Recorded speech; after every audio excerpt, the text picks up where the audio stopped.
one nation, under God, indivisible, with liberty and justice for all. And a moment of silence. Thank you. You may be seated. We're going to turn the meeting over to Dr. Parker to introduce the Connecticut School Finance Project that I saw in an email today has a new name.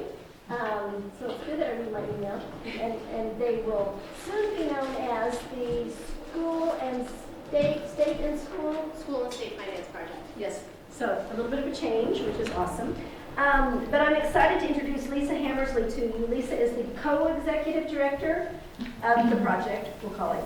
And I met with one of their employees about all this, gosh, several months ago. I just thought it was so powerful that I thought when we get on board, it would be nice for all of us to hear the same thing that I heard. And so I really appreciate us being able to take this time tonight before we get rolling in January. And so, come on, Brandon. And so I'll grab another book for yeah, here, over here. Awesome. And we also appreciate the mayor being able to join us tonight so that we're all have the same background. So Lisa, thank you very much. Thank you. Good evening, everybody. So as was previously mentioned, my name is Lisa Hammersley. I'm the Deputy Executive Director of the Connecticut School Finance Project. We're a nonprofit, nonpartisan organization that's located in New Haven, Connecticut. It was originally established in 2015 with the sole focus of looking at education finance issues. Since that time, and particularly in 2017 when there was a large budget problem in the Connecticut State Capitol, if you recall, there was a number of months that there wasn't a budget passed. The organization realized that you can't just look at education finance issues in a vacuum, and they started to look at state finance issues globally. Hence why we changed our name to School and State Finance Project, effective today. So we have a number of documents that are located in your folder for you. Erica Haynes, who is our Director of Community Engagement, usually comes to the community and has all of these conversations. It's actually my first time coming to a community event, so I appreciate your willingness to be gentle with me. But in your packet you will find we have a number of documents on the left-hand side that I'm not going to walk through all of them in detail. You can certainly go through and read it at your leisure. But we have included in here our mission and goals, as well as our team biographies, our funding and our principles, as well as some nice infographics for you to look at, including a front and back on the education cost sharing formula, which shows the phase-in schedule as well as describes the formula in plain terms. So tonight I'd like to go through the School Finance 101. On the right-hand side, I'd also like to state, before I start the presentation, that Erica and Jen Nakos is a community engagement specialist with us as well. There's a number of workshops that Erica can come and participate and engage the community with you all with. So if you're interested in any of these, please let her and Jen know. They'd love to come back out here and engage your community directly if you'd like, or hold additional workshops with you all.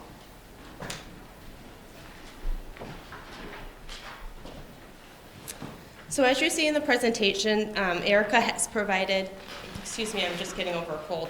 Erica has provided her contact information, so if you have any questions, please feel free to reach out to her directly. I went through slide number 3. So the goals of School and State Finance Project is to build knowledge about how the current funding system works. We also want to bring together stakeholders that are impacted with how schools are funded, and then try to identify solutions for problems as we see them. So we provide accurate independent data and analysis. We also compile reports and policy briefings. If you are ever able to look at our website, we have a number of FAQs, questions and answers, policy briefings, research reports on a number of topics that are specific to education finance, but also state finance as well, that are very helpful. We also produce handouts, education materials, and policy toolkits. And our goal is to support all Connecticut public schools, or all schools really, and all students in the state of Connecticut. So what we don't do is we don't weigh in on local finance and budget issues or policy concerns within a certain municipality, nor do we support local initiatives. We don't take a position on local initiatives or endorse elected officials. And we do not manipulate data and present inaccurate findings. We really just use the numbers. We have a number of very skilled budget team, and they just take everything that is available from the state of Connecticut, swipe it all, and put it in the cloud, and then they can manipulate in any way that we ask them to. So just a brief overview of the Connecticut state budget, just to put into context when we talk about education financing generally. Fixed costs are now 50% of our state budget. And education funding takes up by far the largest portion of non-fixed costs. As you can see, 38.3% of the state budget is for education, museums, and libraries.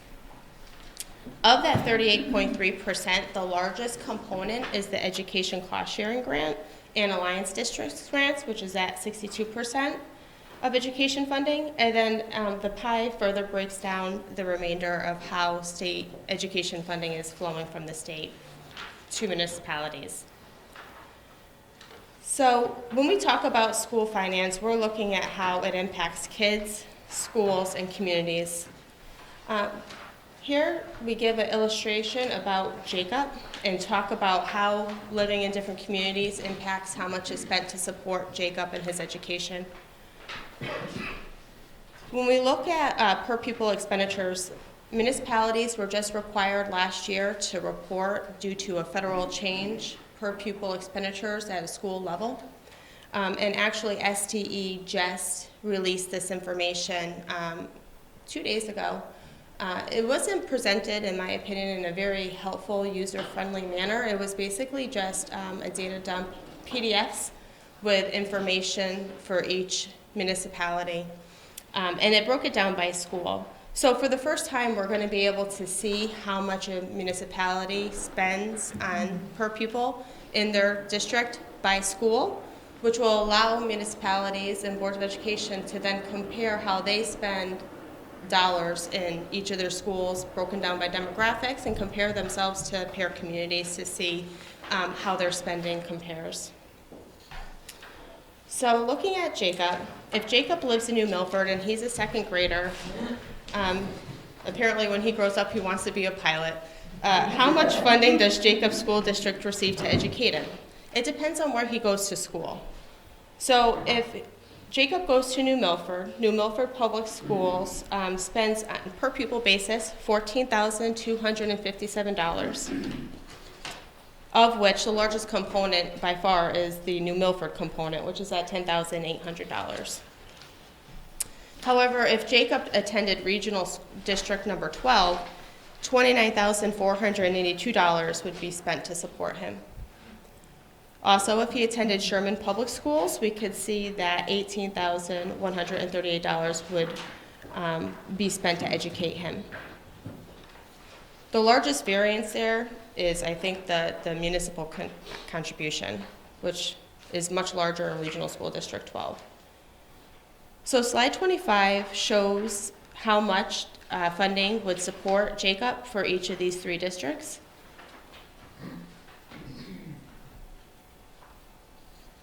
So why is this?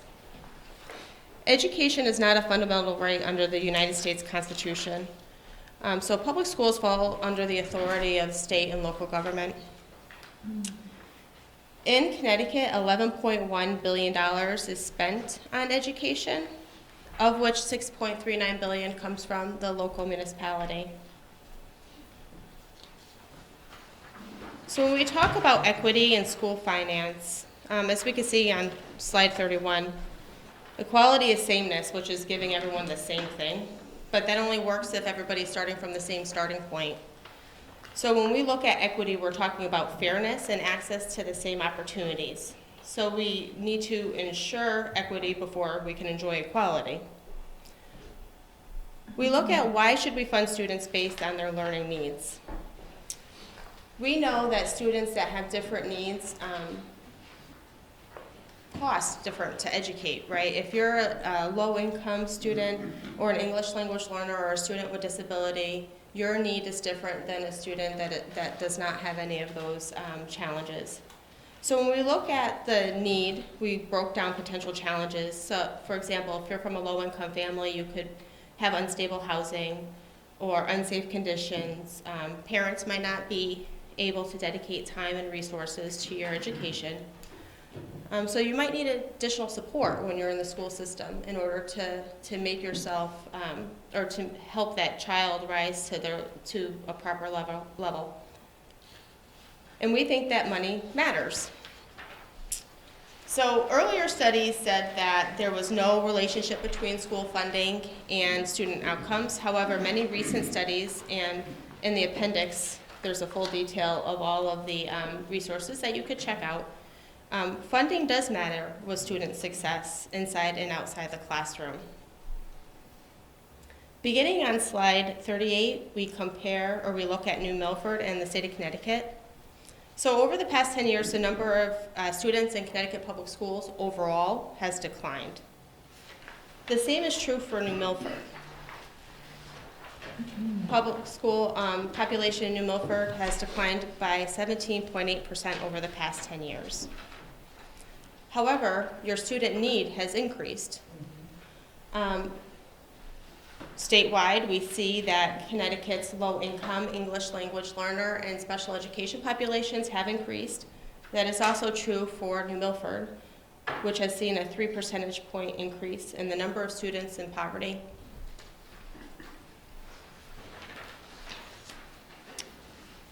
In addition, the percentage of eligible students for free and reduced price lunch has also increased, and this has increased by 14 percentage points over the past 10 years.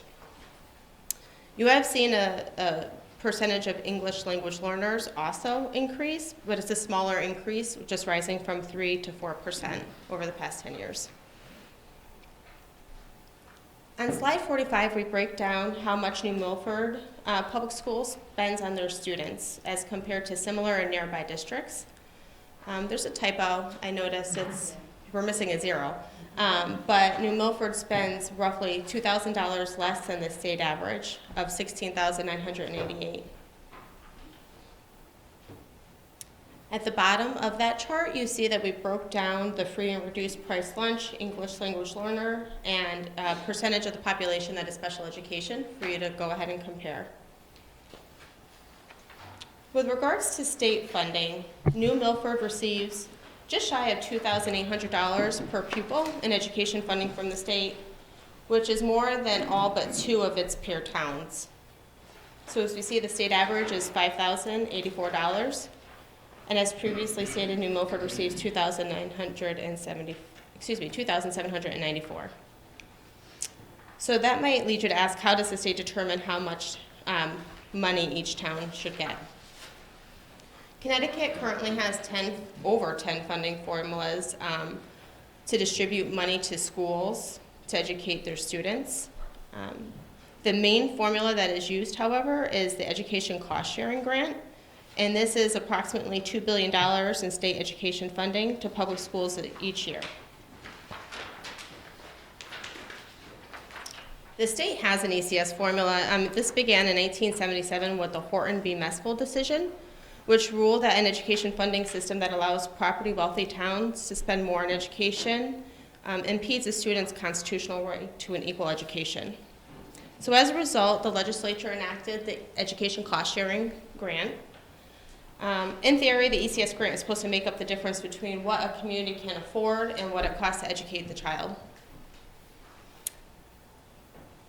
I want to say probably in the early 2000s, the General Assembly decided that they were no longer going to adhere to the formula and instead decided to just hold all towns harmless. In addition, at that time, it was known that certain legislators would receive bump ups in their education cost sharing grant without any reason besides the fact that they might have been a chairperson of a powerful committee, et cetera. So the fact that we did not have a formula in place led again to the Supreme Court intervening and really telling the legislature that they need to go ahead and enact a formula. So in October 2017, the General Assembly passed the new ACS formula as a part of the biennial budget. And it began to be phased in 2019 on a 10-year phase-in schedule. So this current school year is the second year that it's in effect. It is a student-based weighted funding formula, and when it's fully phased in, it will receive, or ECS would receive, an additional $361 million over fiscal 2019 spending level. So it's a significant infusion of cash, an increase of just shy of $38 million a year. This formula only applies to local public schools. All other types of Connecticut public schools are not included and are continuing to be funded under the 10 different funding formulas. Slide 56 looks at New Milford in particular with regards to the new ECS formula. So as you recall, because New Milford's population has been reducing over the past 10 years, the formula, because it is actually based on enrollment and is calculated annually, whenever you have a reduction in your population, the formula is going to take that into account. However, to the extent that you have increasing needs in your community, the formula will also take that into account. To explain the ECS formula in more detail, we first start with the foundation amount. This foundation amount is the amount that is estimated to educate a non-need student of $11,525. This foundation amount, however, continues to incorporate the state share of special education funding. We'll get that in later on in greater detail, but approximately 22% of the ECS grant is estimated to support special education. The formula then has weights for low-income English language learners and another weight for concentrated poverty. For a low-income student, the formula increases the foundation amount by 30% for students who live in low-income households as defined by free and reduced price lunch. If a district has high concentrations of low-income students, there's an additional weight of 5%. And for those students that are English language learners, the foundation is increased by 15%. So if you're a low-income student and you're also an English language learner, your foundation amount would be increased by 45% to reflect the additional need to educate that student. Slide 59 breaks down numerically how this all works. So if for a general non-need student, as previously stated, the state would support, or the estimated cost to educate that child is $11,525. However, if the child is a low income and an English language learner, the total cost estimated to educate that child is $16,711. That just looks at the total cost to educate that child. The base aid ratio is basically then applied to this grand total foundation amount to determine how much should the municipality pay and how much should the state of Connecticut contribute. And it's based on the town's ability to fund its public schools, which is broken down by 70% property wealth using a town's equalized net grand list per capita, and 30% income wealth, which is looking at a town's median household income. The previous ECS formula utilized the 90% property wealth factor and a 10% property wealth factor. So this change really tried to capture the fact that some towns may be property rich, but however, their income is not reflected with their property values. And the formula uses a minimum aid ratio of 10% for alliance districts and 1% for all other districts. So if under the formula, for example, Greenwich, under the ECS formula, the formula would determine that Greenwich does not need any state support of its schools. The 1% minimum aid ratio guarantees that they receive at least 1% of the cost to educate. And alliance districts are held harmless at 10. Could you explain what Alliance District is? Yes, I can. So there are a number of communities that were identified as an alliance district, I believe back in 2012. And this was just to identify those districts that had additional needs and perhaps their schools were not as, I don't know what to use the right word, high performing yet, weren't performing as they should be. So they created an alliance district. They segregate certain towns as being an alliance district. Those towns, when they receive additional funding under the ECS formula, all of that money is technically alliance district money. And those municipalities cannot use that money until such time as they put a plan together before the State Department of Education on how they're going to expend that money to improve their performance for their students. So it's a more recent designation for municipalities, but it just looks at those communities where they're possibly at risk of failing their students and just tries to add an added layer of accountability for those districts prior to them receiving additional state funding. Something else that the General Assembly did in 2017 was to identify those additional towns that had significant need. And so they factored in the Public Investment Community Index.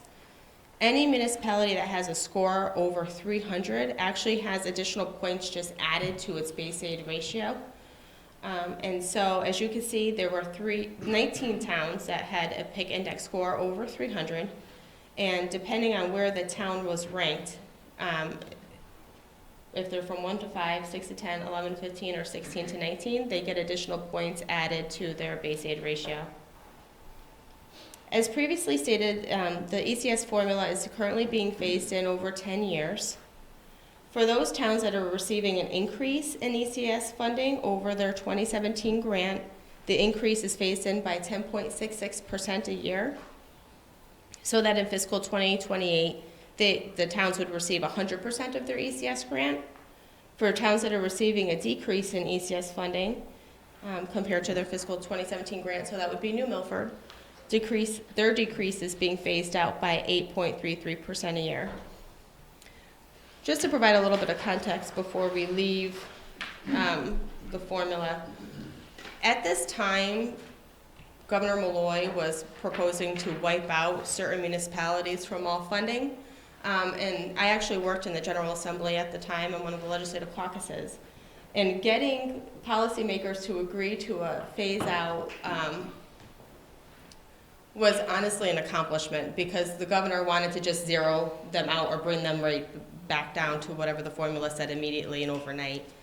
So phasing it out, the thought process was that it would give school districts the ability to right-size their schools if they weren't already and to gradually live with a reduced state support rather than having it be eliminated overnight.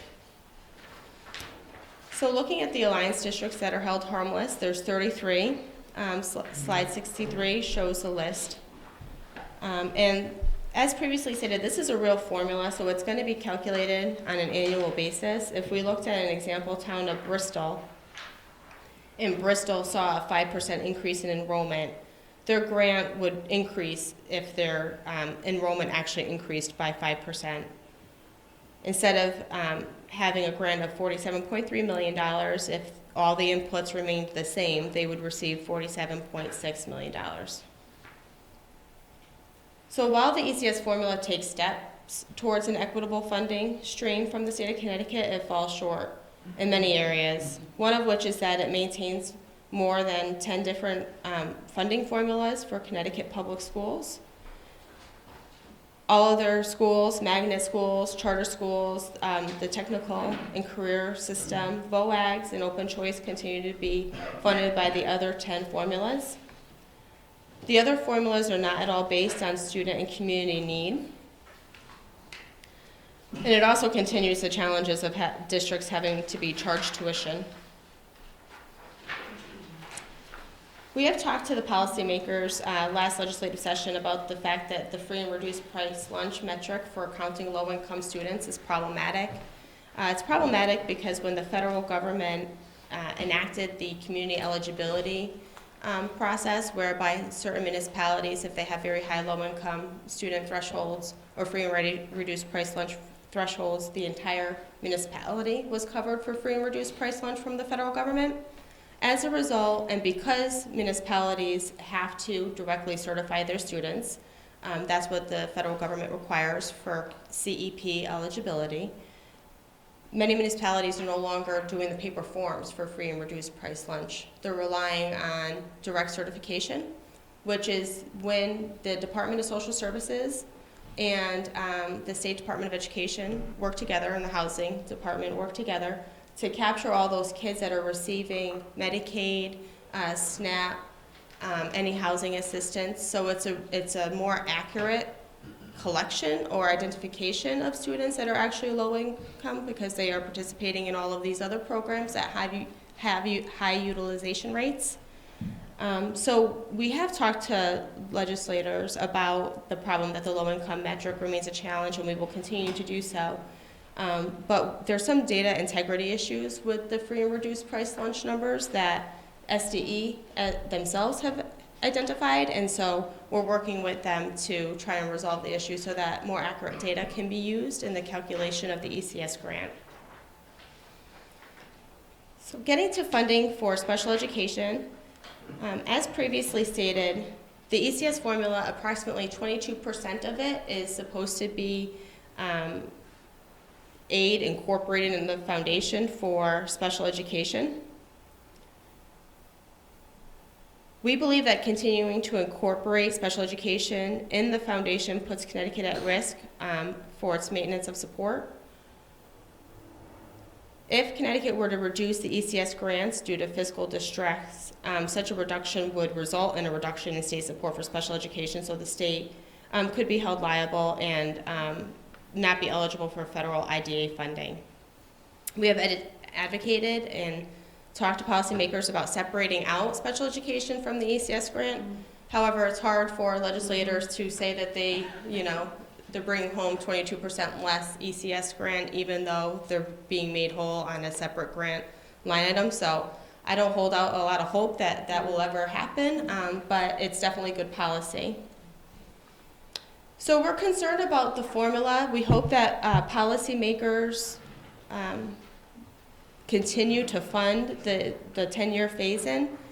With fiscal and economic obstacles, however, we're concerned that perhaps the General Assembly at some point might stop the phase-in of the ECS formula, as the state has been known to do that in the past. And so we would like to see the ECS formula continue to be funded and phased in, and for the total funding available under the formula to increase by the $361 million that we've estimated.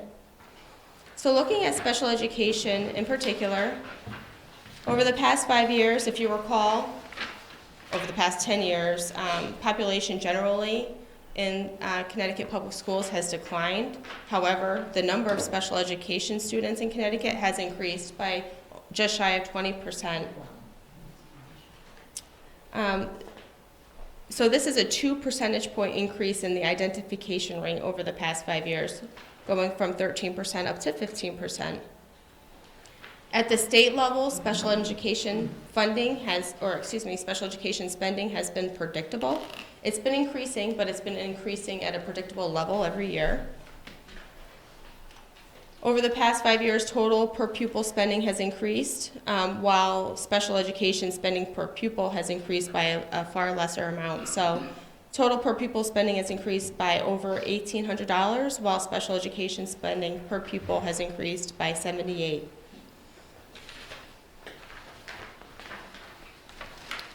The pie on slide 75 looks at the special education spending by source. So as you can see, 65% of special education expenditures is supported by the local government, with the state contributing 30%.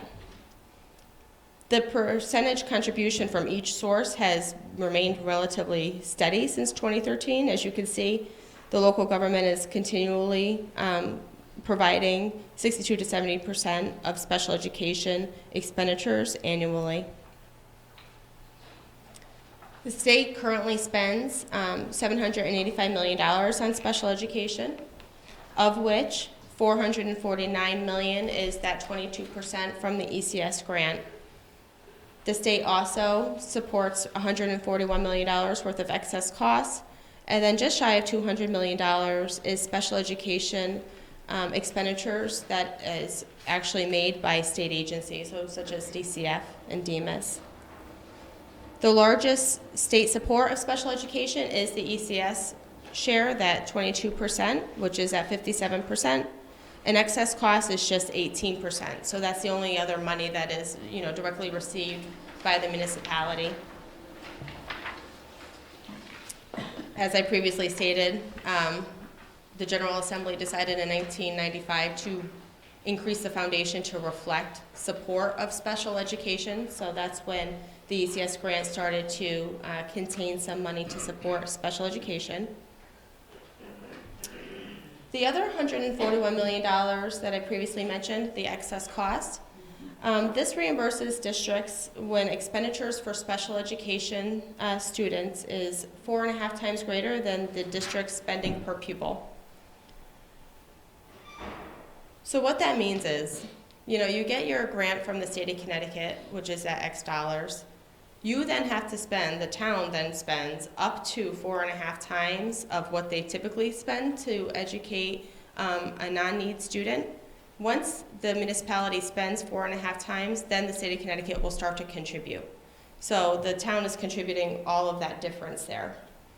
However, this legislature doesn't fully fund the excess cost grant. So it's not like once you get to the 4.5 times, you're covered for whatever the balance is. You spend to the 4.5 times, and then the General Assembly will provide you with 70% of whatever the excess cost is above the 4.5 times. So as previously stated, the excess cost grant accounted for 18% of special education expenditures.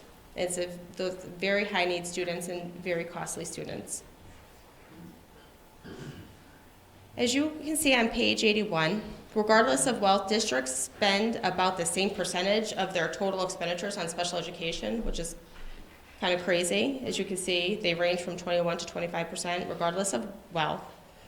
However, on average, wealthier districts spend significantly more per pupil on special education. So they're just spending more generally, but then they're spending more for their special needs students as well.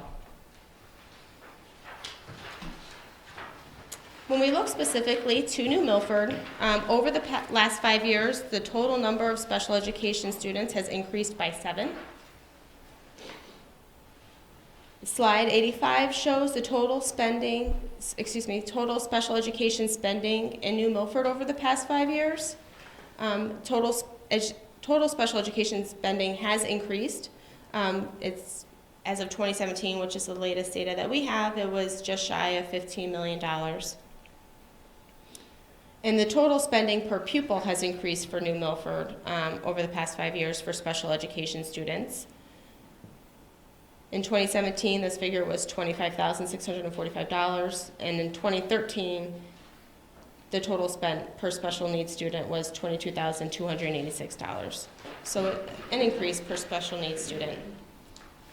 However, the percentage of New Milford's total education spending for total education spending for special education has remained pretty constant over the past 5 years, with approximately 23% of your budget going to support special needs students. So let's talk about local funding a little bit. As previously stated, over $10 billion is spent in the state to support public schools, of which $6.39 billion comes from local sources, which is just shy of 60%. In New Milford specifically, taxpayers contribute $10,835 per pupil towards education of their public schools, which is lower than all of its peers. As we can see, the statewide average is $11,742.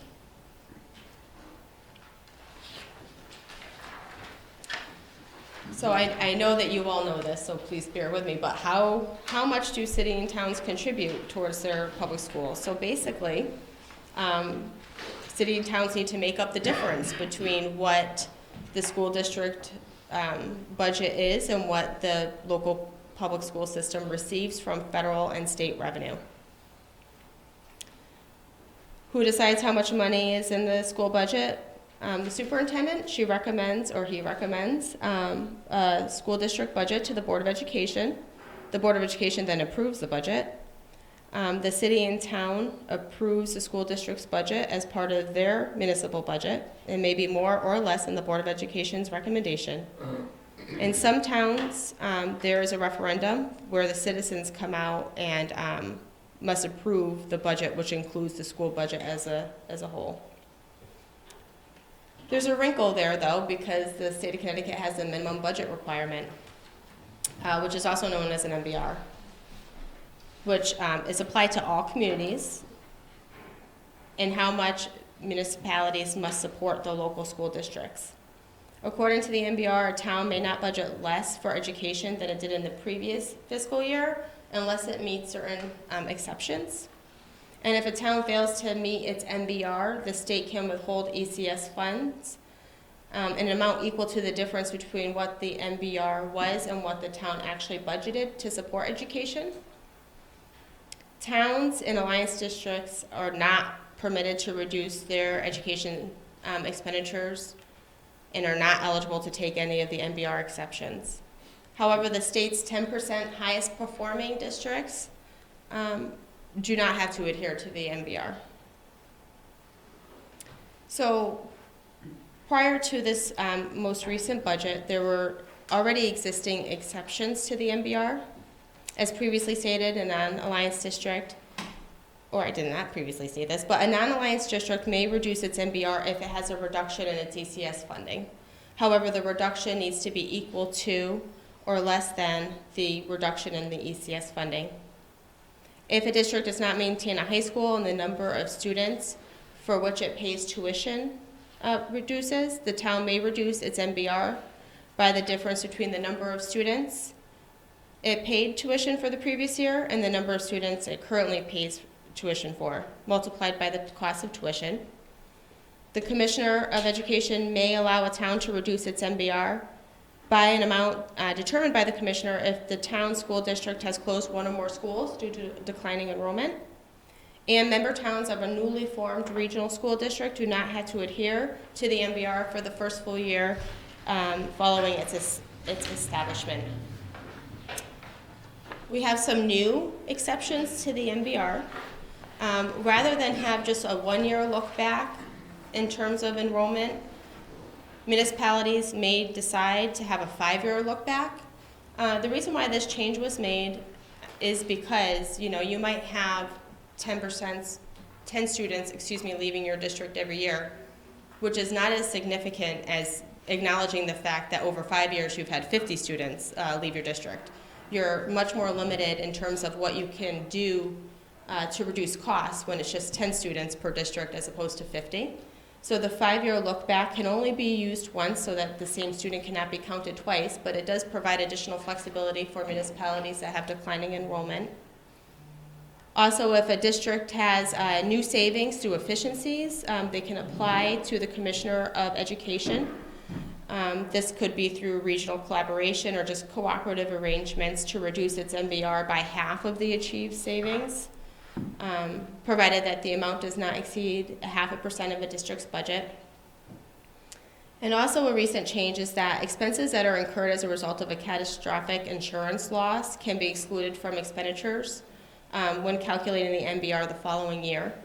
This exemption can only be taken by a school district that is self-insured, and it can only be taken when the school district provides documentation that the expenses are a result of a catastrophic event. So this means that if your school district is self-insured and you have high health insurance costs, or somebody has a very expensive pharmaceutical need in any given year, you can then apply to the State Department of Education to state, look, this was a one-time blimp and you won't be held to that same level going out into the future. So how do cities and towns raise money to pay for public schools? Clearly through property taxes. However, as you know, not all property is taxable. So nonprofit organizations, universities, hospitals, churches, they're exempt from the property tax. Public schools are the biggest expense for every Connecticut city and town. And cities and towns must collect enough money through property taxes to pay for all the expenses in the municipal budget, including the education budget.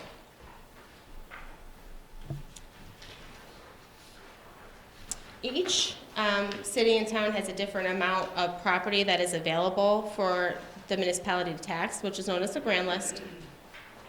Once the city knows how much money it needs to raise and the value of their grand list, the city then sets the tax rate for the property, known as the mill rate. Slide 100 just shows the wide range of grand lists that the Connecticut has, with the largest being Greenwich at just shy of 49 billion, and Union, which only has 130 million.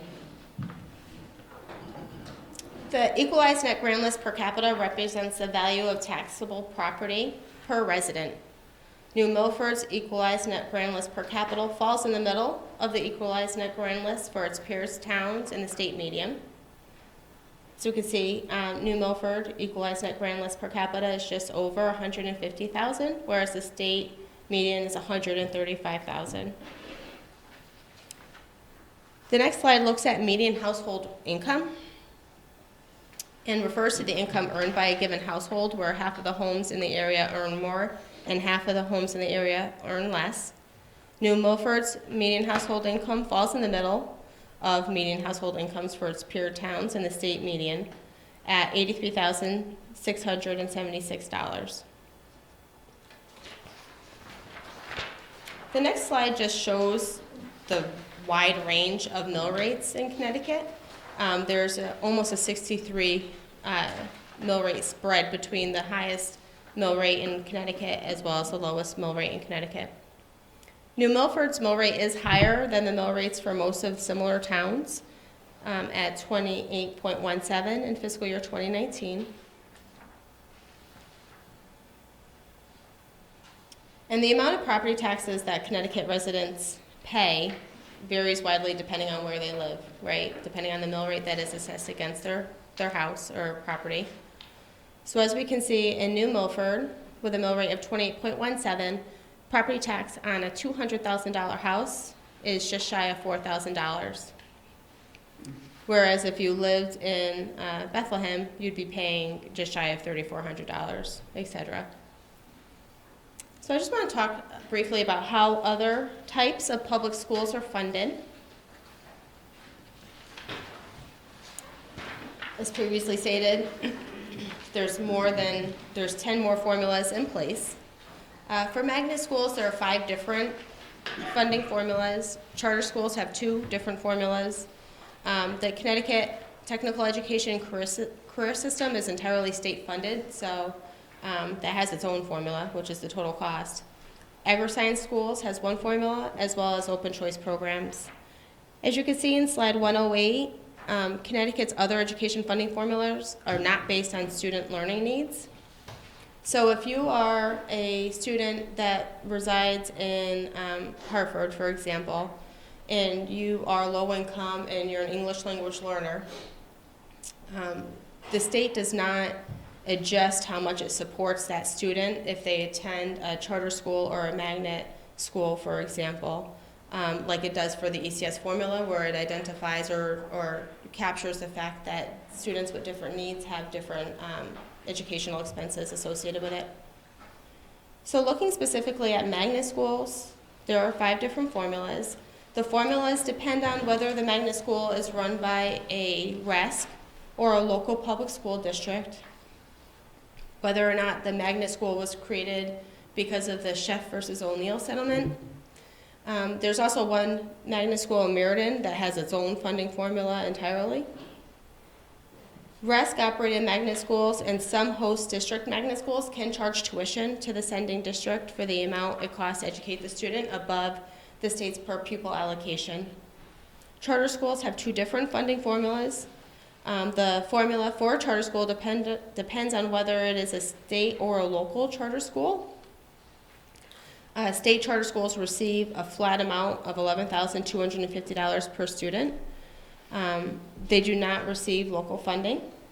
And local charter schools receive an additional $3,000 per student from the state. There's only one local charter, which is located in New Haven. Slide 111 just breaks down the other choice school formulas, the agri-science program, which has a mix of state and local funding, state funding of $4,200 per student, and potential for supplemental funding. The sending district receives ECS funding for that student, and the local district can be charged up to $6,822 per student. As previously stated, the technical education and career system is entirely state funded. And then the open choice program has a mix of state and local funding, where the receiving district gets a subsidy from the state that ranges from $3,000 to $8,000 depending on the number of open choice students that it receives. Each participating student is counted as half of a student in the sending district and half in the receiving district student counts. And then the local district, the receiving district pays the remaining costs to educate the student.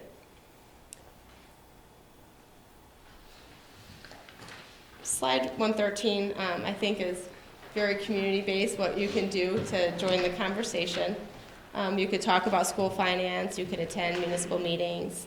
We're happy to host a workshop and stay informed and let elected officials know that school finance is important for kids in your community. As you can see in the appendix, there are a few additional slides with additional information. I'd be happy to answer any questions that you have.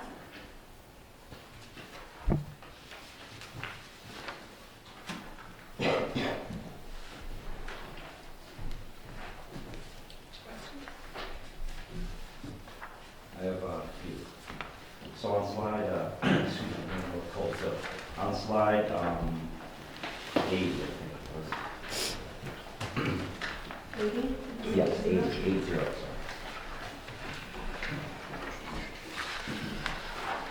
Just a point here on the excess cost, because for this district,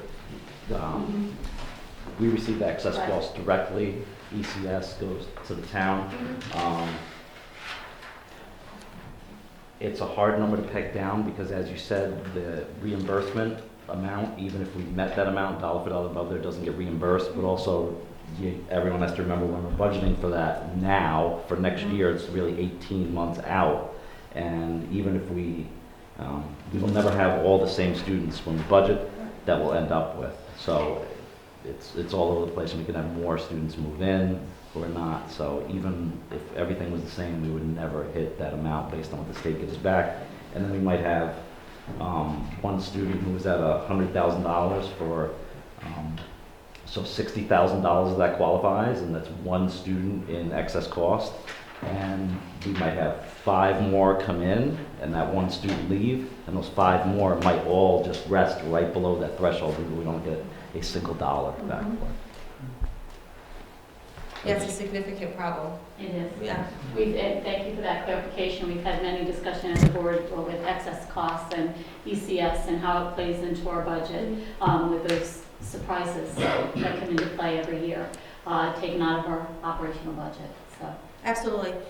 So we identified the fact that special education is a significant concern, not only for boards of education, but for municipalities, right? So you budget a certain dollar value, you could have a few kids move in, and then all of a sudden you're faced with a, $250,000 deficit that you all of a sudden need to plug come January. One of the solutions that we have been working on over the past few years is establishing a special education cost cooperative. The organization came up with this because they saw statewide special education is pretty steady, right? But on the local level, it's just wreaking havoc on budgets, and you never know when somebody's going to move into your district. And the overall population is remaining steady, which tells us that these special needs kids, these very expensive kids, are not just moving in from out of state. They're moving within Connecticut and from municipality to municipality. And so what the Special Education Cost Cooperative does is it has municipalities pay a contribution to a captive insurance. And we recommended the establishment of a captive insurance because then it is not, the state of Connecticut cannot sweep it. And so it's kind of like off budget. It's also would be owned by a board or run by a board that would be made up of municipal officials, local education officials, and the state would also have representation. So it would really be owned and managed by the parties that actually deal, for lack of a better term, with special education costs and how they spike in their community. So the municipality would make a contribution. That contribution would be set on the community's experience from the previous year. And then if you have a mid-year spike and somebody moves into your town, the captive insurance would reimburse the municipality for 100% of that cost increase. So there wouldn't be a, mid-fiscal year problem where you're facing a large deficit because you've had a number of special needs students moving into your community. In 2017, the legislature established a task force to look at it. They wanted to ensure that the actuarial assumptions were valid and that the fund could actually remain solvent. So a task force has been looking at it.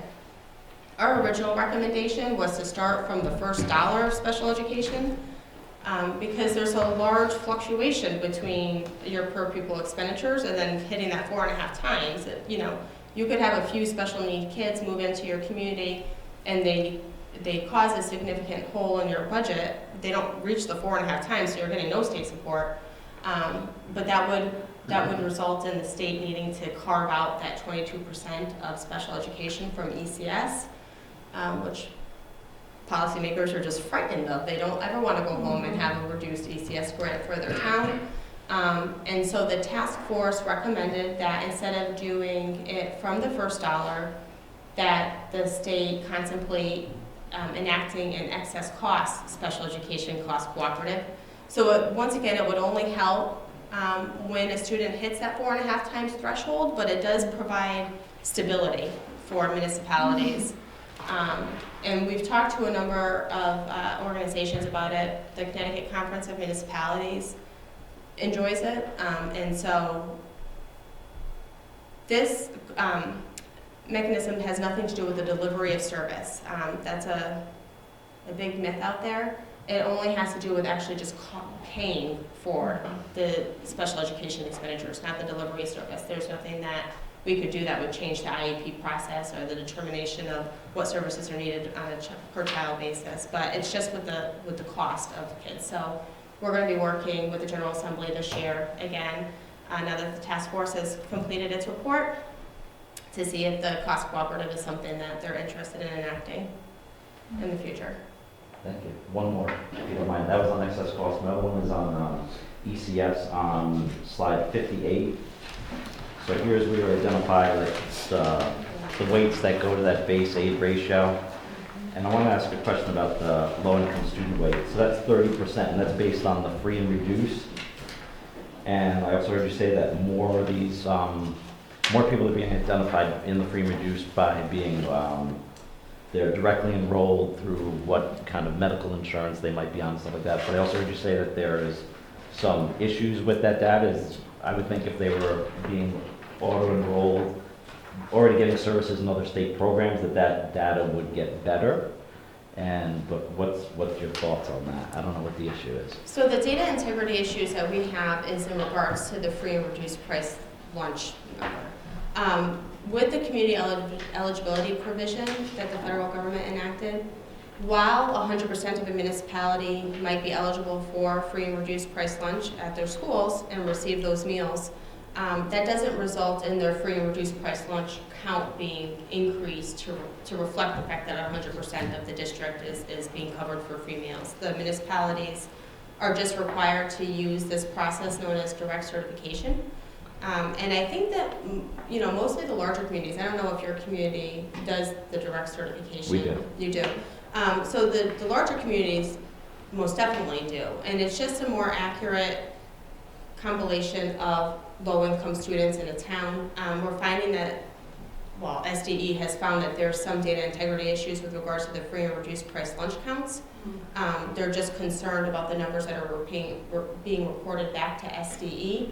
And there's really no check for SDE to check the fact that, or to make sure that this number that they're utilizing is correct, because it's all, self-reported from the district, and there could also be problems with paper forms, et cetera. So we know that Medicaid, for example, is 95% utilization rate, and so it's a pretty good metric of kids that are actually low income in our state. And there's also all of those other wraparound programs that direct certification captures. So the integrity isn't with those direct certifications, it's with locals reporting counts. Yeah, exactly. Gotcha. Okay. It's with the free and reduced price lunch count. I Direct understand. certification is the way nationally that policy organizations are recommending that every state move to. It's a better metric, and for those students or those families that don't want to self-report themselves as being eligible for free and reduced price lunch, it kind of takes any of that stigma away. And if a student receives, or if a child receives health care from the state or food stamps, they are just automatically counted. So it's a good proxy for low income. Thank you.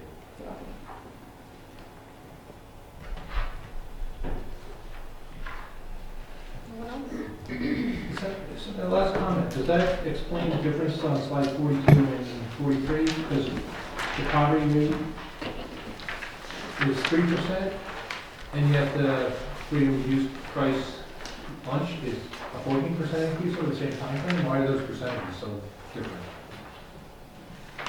So the poverty So same time frame, source, yep. 2008 to 17 is a 3% increase, and then on the free and reduced price, it's a 14% increase. That's a large differential. Yeah, so I think that the income thresholds on slide 42 are different than the free and reduced price lunch income thresholds. So that's why you'll have some reduced price lunch kids in here, which is probably contributing to the large increase. But the source of information, because I actually questioned the source of information on this slide, it's the small area income and poverty estimates. And this looks at, it contemplates the federal poverty level, which is very low, whereas the free and reduced price lunch has higher income threshold. So they're low income, but they're not as low income. Yeah. Poverty is different than free and reduced lunch. And what does ECS use? Which one of these? ECS use free and reduced price lunch, so the higher count.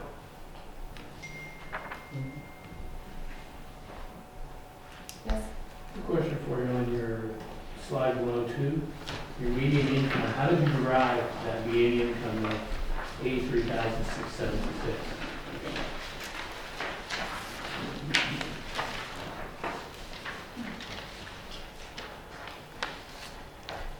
Because when I look at Data USA and I look at CERC, it's $57,768. So how is that such a difference? So I believe the source of this information was the municipal fiscal indicators, as reported by the Office of Policy and Management, but I'll certainly write that down and confirm, because I don't think that the municipal fiscal indicators actually report median household income. So what was the source that you used, sir? I just use Data USA Data and USA? CERC. Okay, we'll certainly get back to you tomorrow morning. Another question I have for you, I don't know if it's because they're a DERG, but the towns that you are using to comparison to Milford are in Fairfield County. Why aren't you using Litchfield County as part of your comparisons? So DERGs, as you know, have not been updated by the state of Connecticut for some time. And so we're using well, we update them internally, and it results in your DERG actually, or all DERGs actually being different. But also their methodology might not be as best. So we can compare you to Litchfield County municipalities as well if you'd like. We could actually send you the whole state. That would be very useful. Absolutely. Thank you.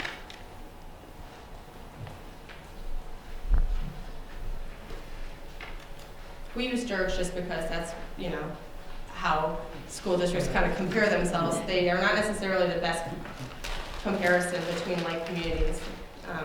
We agree with you. Thank you.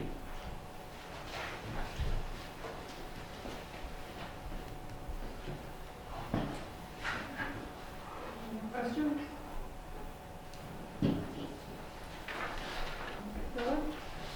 I'm sure if we have questions, very easy and I so appreciate, one, the board being able to be here, but two, Lisa, you being able to be here to just set this ground, I guess, sort of norming for us. And then as we have questions, I know that you're very responsive, all of you, to those questions. Or if we need research, Absolutely. that we can ask you, hey, could you find out X, Y, Z? If the board has a question, it's just a phone call away. So Our data team is fantastic, so anytime you have a question, please reach out to us. Yeah, I appreciate that. we're happy to run anything. They scrape every piece of data that's released by the city of Connecticut. They have at their fingertips, so they're just amazing. So if you have any questions, please use us. I have some small ones, just sort of curiosity, because I actually brought our enrollment staffing report in 2017, because enrollment does drive the numbers. They're all tied. So I appreciate the link between the mention of the data around enrollment, but also the escalation and other needs that draw those numbers up. Because in most municipalities, I would imagine that if you have a drop in enrollment, it doesn't necessarily mean that you have the same reduction in expenditures. You have a crossover of some of the special needs or the situations that we're facing. So I appreciate that. Just a question on the last page, on 116. When you calculate the expenditures per school type, and this is just a list. For example, public transportation. It lists as one of them. Does that mean that they take into account the geography of the town, or does that mean that they just provide public transportation? Because New Milford is the largest in the state of Connecticut. So would that end up playing into some of those numbers? Is that part of the data? How deep does that go, would be my question. Where are you referring to transportation? On 116, Yeah. if you come down under state contribution, calculating expenditures per school type, and you come to the middle of the page, on the left-hand side, public transportation. What does that mean? That is a great question, because as you know, the ECS formula does not contemplate transportation Exactly, costs, and and the that's why it state picks up doesn't on it. contribute That's towards exactly why transportation it picks costs. up on it. And it's a large financial component, Oh, especially absolutely. in the town of New Milford, it's Yeah. one we struggle with. So when I saw that, I was wondering why that was And we there. have a big town. Yes, Yeah. the largest actually in the state. It's very tall. I know it sounds nitpicky, but I saw that. No, I agree with you. I'm going to also follow up on that and get back to you tomorrow as well, because the state doesn't support transportation That's for school exactly children right. anymore. For local public schools, for magnet schools in the Chef region, they do. I was curious. As you Thank should be. Yeah, thank you. That's a good question. One more for the school and state finance project, the change from the EDO1 to the EFS, has that changed anything for you guys? Or made it easier or harder? We're super excited. Bridgeport released their data on their website in the summer. And so our data team was very eager to get their hands on it and to see how they can look at it, because, that information, I'm sure, is going to spark a large community conversation. How a municipality is funding one school as compared to another within the same district. And so we actually offered to work with the State Department of Education to have better visuals and to roll out the information in a user-friendly manner. If you would like to send us your Excel spreadsheet, whatever you submitted to the State Department of Education, we could turn around for you very quickly a presentation that would break down how your district is spending money, how it's spending between different schools, what the needs are of the individual schools, etc. Pretty fast. We put together some slide decks. But that's just on an expenditure basis. Yeah, So if we're paying teachers out of the wrong school, let's say, that'll lead to skewed data. absolutely. Just making sure the right people are in the right buckets at the right locations. But it's important for you to know where you're going to see those discrepancies, Oh, yeah. so that when a community member comes and talks to you about why spending at a certain school is so high, you could already say, oh, this is why, this is why, this is why. So you'll have answers to the questions before the questions are even asked. It's good to be prepared to have that conversation.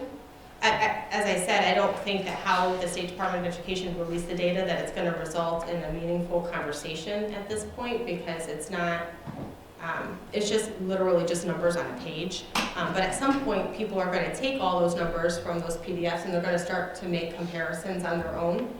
So it's better to be prepared for when that conversation sparks in your community. So if you want to send it to us, we're happy to do that for you.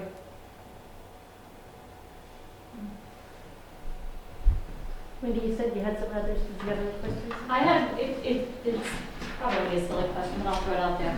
On the MBR, exemptions to the MBR, is there a time frame for that exemption? Is it based off the previous fiscal year? Yes. Okay, Yeah. just want to be clear on that. Absolutely. Any further questions we should have asked that we haven't? I don't think so. No. This A was a lot of great information conversation. is great. I know, It's very and I went helpful. through it pretty fast. Oh, I apologize. Well, that's okay, but it's a tremendous amount to read and go through, which is extremely helpful. Thank you. It was very clear, so thank you. I appreciate that. Thank you very much. And I see it as the start of a relationship, okay? Because obviously we want your help and I think you're willing, obviously, to give us whatever we need, so I think that's awesome. Absolutely. Appreciate Anytime you have a Angie question, introducing me please. to them. I think it'll be powerful for us. So. And that all of you are here. I'm sorry Tammy's not here, but I think it's a starting point for us, you know? So if there is something, we say, hey, could we get this information? We can. I also think understanding our funds throughout, whether it's directly to the board or to the town, we're all one town. So we all have to have our budgets approved. Right. And understanding the cycle and how it works is extremely important, so I appreciate it. Thank you. Maybe do that and do the whole town council. If you get all the same things. We'd be happy to. Thank you very much. Thank Thank you. you. Thank you. This is awesome. Thank you. Thank you, board. Okay, can we get a motion to adjourn? Second. All in favor? Thank you for having me. Okay, She was thank gone you. a lot. They will come back.